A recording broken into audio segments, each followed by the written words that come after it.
دین ہماری زندگیوں سے متعلق ہوتا کیسے؟ عام طور میں اس طرح آرگنائز کر کے ہم سے یہ بات ہمیں بتائی نہیں جا رہی ہوتی. یہ کوئی خارجی ہم سے دور دور رہنے کی کوئی چیز نہیں ہے. یہ ہماری ہر سانس میں گندھی ہوئی چیز ہے. یہ ہمارے صبح دوپہر شام سونا جاگنا یہ اسی دین کا نام ہے. اسی کے بدلے ہیں جو ہمیں آخرت میں ملنے والے ہیں. دین ہم سے متعلق کیسے ہوتا ہے؟ جو کچھ ہم پڑھنے جا رہے ہیں اس کا ہم نے کرنا کیا اس کے ساتھ؟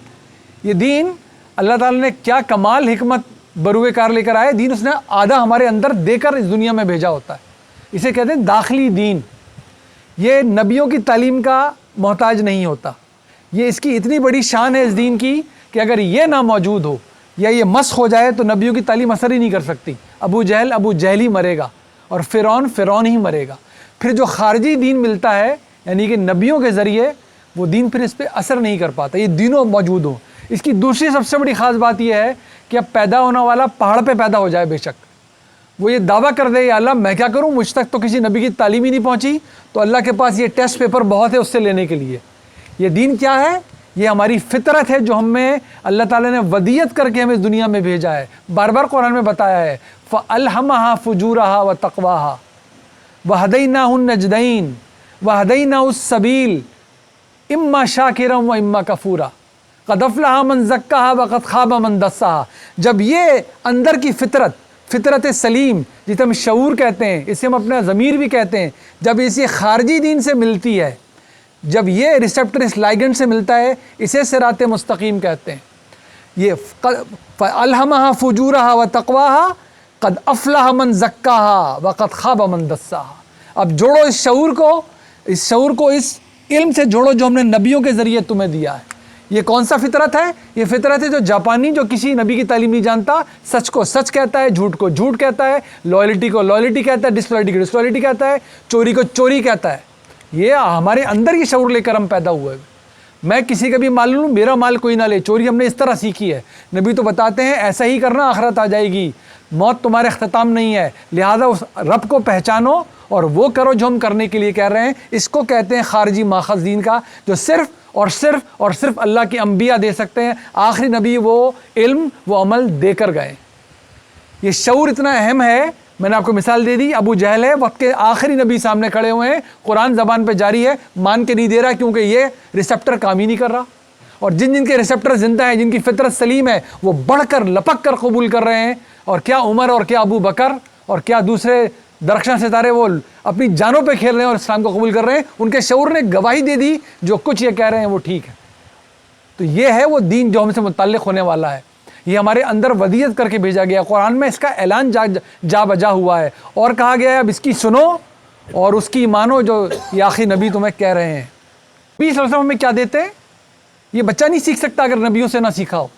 عبادت. یہ عبادت جس شکل میں ہم کر رہے ہیں یہ ہو ہی نہیں سکتی. عقل یہ جان ہی نہیں سکتی کہ تمہیں سیدھا کھڑے ہونا ہے پھر تمہیں یہ پڑھنا ہے پھر رکوع میں چلے جانا ہے اور سجدے 2 کرنے ہیں اور پھر رکعت پوری کر کے کھڑا ہونا. یہ عقل کا فنکشن ہی نہیں ہے. سب ماشاءاللہ مستعد عقل مند لوگ بیٹھے ہیں. عقل یہ کبھی جان ہی نہیں سکتی تھی کہ عبادت کرنی کیسے. تو یہ خارجی دین اللہ کے انبیاء آپ کو اللہ سے تعارف کراتے ہیں آپ کو اس سے جوڑ دیتے ہیں جس طرح ان کو جوڑنا ہوتا ہے. ان سارے کنیکشنز کا نام مجموعی طور پہ ہم رکھتے ہیں عبادات. تو انبیاء ہمیں متعلق کرتے ہیں ہمارے اللہ سے. کیسے کرتے ہیں؟ عبادات کے ذریعے. جب موقع ملے گا ہم دیکھیں کون سی عبادت کس طرح اللہ سے ہمیں متعلق کر دیتی ہے. اس خارجی دین سے ہمیں جو دوسرا علم اور عمل ملتا ہے کہ اپنے اس کردار کو اپنے اخلاق کو پاکیزہ کر لو.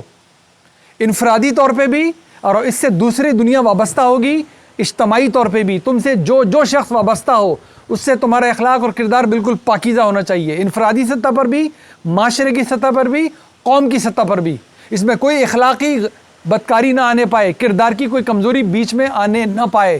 یہ وہ سارا علم ہے. ہم ایک جائزہ لے کے قرآن پڑھتے جائیں گے دیکھتے جائیں گے قرآن جو کچھ بھی آپ سے کہے گا آپ کے اخلاق اور کردار کی تطہیر کے لیے اس میں ہدایت دیتا جائے گا آپ کو. تیسری طرح دین ہم سے متعلق ہوتا ہے کہ اپنے جسم کو تم نے پاکیزہ رکھنا ہے. خارجی طور پہ بھی ہمیں پتہ ہے ہم کس طرح اپنے جسم کو صاف کرتے ہیں. کیسے ہاتھ دھوتے ہیں کھانا کھانے سے پہلے دوسرے کاموں سے پہلے. کیسے وضو کرتے ہیں کیسے غسل کرتے ہیں. کیسے صفائی رکھتے ہیں اپنے جسم کی. کیا کیا ہدایت ہمیں سنت کے ذریعے عملی طور پہ اس میں ملی ہے. یہ سب کا سب دیکھ لیں جس کو ہم دین کہہ کے کر رہے ہوتے ہیں ہمارے جسم کو پاکیزہ کر رہا ہوتا ہے. اور اس جسم کو داخلی طور پہ بھی پاک رکھنا ہے حلال طیب غذا کھا کے. یہ جسم کو اندر سے پاکیزہ کرنا ہے. یہ ٹوٹل دین ہے جو ہم سے متعلق ہوتا ہے. یہ اس کا فریم ورک ہے. اس کا پہلا ماخذ ہمارے اندر، یہ اگر مسخ ہو گیا تو پھر یہ تعلیم اس پر اثر اندازی نہیں ہو سکتی. اب آئیں گے انبیاء، آخر نبی صلی اللہ علیہ وسلم، یہ آپ کو علم بھی دیں گے، عمل بھی دیں گے. یہ آپ کو عبادات سکھائے گا، یہ علم اور عمل. یہ آپ کے کردار کو اور اخلاق کو پاکیزہ کرے گا. جو جو ہدایت قرآن میں ملے گی آپ چیک کرتے جائیں، وہ آپ کے کردار کو، اخلاق کو ٹھیک کر رہی ہوگی. اور یہ آپ کے جسم کو پاک کرنے کی ہدایت جاری کرے گا، عملی بھی، علمی طور پہ بھی، خارج سے بھی، داخل سے بھی. ہم کبھی انشاءاللہ موقع ملا دیکھیں گے جن باتوں کو ہم حرام کہتے ہیں وہ کیسے اس چارٹ میں آٹومیٹکلی آگے فٹ ہو جائیں گی کہ یہی نہ کرنا حرام بن جاتا ہے. کس طرح بن جاتا ہے؟ یہ ٹوٹل فریم ورک ہے. اس کے اندر جو کچھ قرآن ہمیں ہدایت جاری کرا ہے وہ پڑھنے کے لیے ہم بیٹھتے ہیں. جب ہم پڑھتے جائیں گے تو جائیں گے کچھ نہ کچھ اسی میں سے ہو رہا ہوگا. اس سے باہر کی کوئی چیز وہ نہ کرنے کے لیے آیا نہ بتانے کے لیے آیا. اللہ کے آخری رسول صلی اللہ علیہ وسلم، ان سے ہمیں قرآن بھی ان سے ملا ہے، سنت بھی انہی سے ملی ہے. جو کچھ انہوں نے کہا وہ انہوں نے کر کے دکھایا ہے. اس کنفیوژن میں تو کبھی ہمیں رہنا ہی نہیں کہ ہم کہتے ہیں قرآن سب کچھ ہے، قرآن سب کچھ ہے. تو قرآن میں سے نماز پڑھ کے دکھاؤ. جس نے آپ کو قرآن سنایا نماز پڑھ کے اسی نے دکھائی ہے آپ کو. جس جماعت نے اس قرآن من نحس القوم منتقل کیا ہے اسی جماعت نے یہ عمل بھی من نحس القوم منتقل کر کے گئے ہیں آپ کو. ایسے نہیں چلے گئے وہ. اسی طرح آپ تک دین پہنچا ہے، نسل در نسل محفوظ آج بھی جاری و ساری ہے.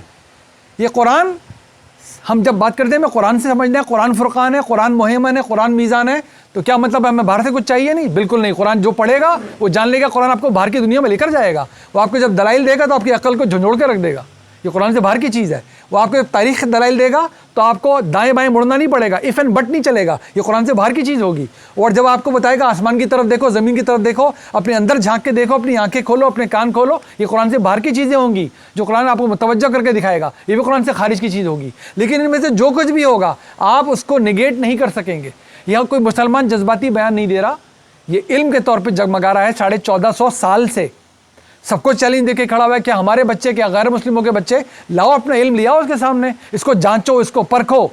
پھر یا تو اب ہمت دکھا کر اس کو قبول کرو، ذمہ داری اٹھاؤ، یا پھر ہٹ دھرمی دکھا کے اس کا انکار کرو گے. ورنہ تو دلیل کے طور پہ انکار کر سکتے ہو تو لا کے دکھاؤ. ہمارے بچوں کو پتہ ہو ماں باپ ہمیں جذباتی طور پہ کوئی فینٹیسی اسٹوریاں نہیں سناتے. اللہ ہے، اس کا آخری نبی دنیا میں تشریف لائے تھے. وہ جو علم اور عمل چھوڑ کر گئے ہیں وہ ایک عقل کی، علم کی ہر سطح کو مجموعی طور پہ لگ بھگ 15 صدیوں سے مطمئن کر کے کھڑا ہوا ہے. کیومولیٹو ہیومن وزڈم کو چیلنج کر کے کھڑا ہوا ہے. لاؤ پیش کرو جو کرنا ہے. اپنے اول مخاطبین کو بھی اس نے چیلنج کر دیا تھا، تم بنا کے لاؤ جیسی کوئی چیز جو صرف زبان نہ ہو بلکہ وقت کے، علم کے، عمل کے ہر معیار پہ پورا اتر کے دکھا دے، وقت کی کسوٹی پر.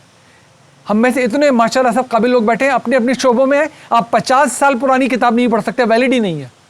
نہ ایویشن کی، نہ فوج کی، نہ ڈاکٹری کی، نہ انجینئرنگ کی، نہ کسی شعبے کی، وہ چل ہی نہیں سکتی.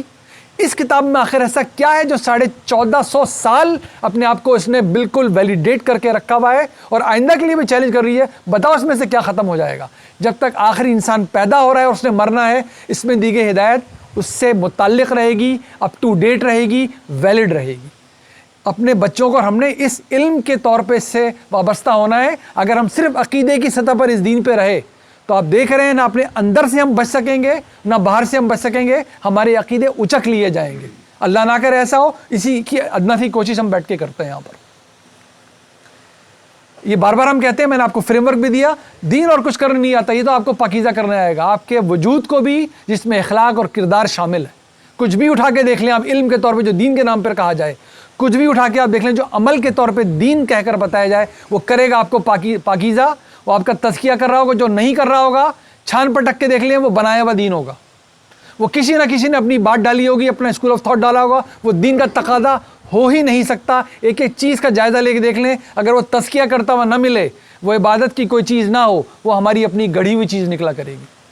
یہ شان ہے اس دین کی. یہ ایسے اعلان کر کے نہیں کھڑا ہوا کہ یہ نبی تمہارا تزکیہ کرنے کی آیا ہے. 4 جگہ سنایا ہے قرآن میں، یہ نبی تمہارا تزکیہ کرنے آیا ہے. یہ قرآن کی آیات کے ذریعے تمہیں قانون اور حکمت سکھائے گا تمہارا تزکیہ کرے. جب یہ کرنے ہی آیا ہے تو کوئی اور چیز اس پہ کیسے لا دی جا سکتی؟ یہ علم سے بھی ہوگا، عمل سے بھی ہوگا. ہم کتنے خوش قسمت ہیں کہ اس براہ راست علم اور عمل سے جو نبی صلی اللہ علیہ وسلم کے ساتھ منسوب کیا جاتا ہے بغیر کسی سند کے، کوئی ادنا ضرورت سند کی پیش نہیں آتی آپ کو. ہم اتنے خوش قسمت ہیں, علماء کرام نے بعد میں آنے والے علم کو, تاریخی علم کو بھی جانوں پہ کھیل کے زندگیاں کھپا کے ریکارڈ کر کے دیا ہمیں. ترتیب لیکن اس کی یہی رہے گی, وہ احادیث کا علم ہے اور وہ آج تک جاری ہے. فقہ کا علم آئندہ بھی جاری رہے گا, انسان کی ضروریات ہیں, وہ اسی ترتیب میں رکھ کے پڑھا جاتا رہے گا. یہ کبھی ہمیں بھٹکنے نہیں دے گا, یہ کبھی ہمیں بگڑنے نہیں دے گا, یہ کبھی ہمیں بٹنے نہیں دے گا. الگوریتم ذرا سا الٹا کریں پھر وہ کچھ ہوگا جو ہم آنکھوں سے دیکھ رہے ہیں, اس میں مزید میں تبصرہ نہیں کرتا. آج ہم اس پورے اس ایکسرسائز میں بیٹھے ہوتے ہیں کہ جو علم ہے کیونکہ قرآن میں ہے, مکمل محفوظ ہے, ہم اس کوشش میں اپنا اثر ڈال رہے ہوتے ہیں.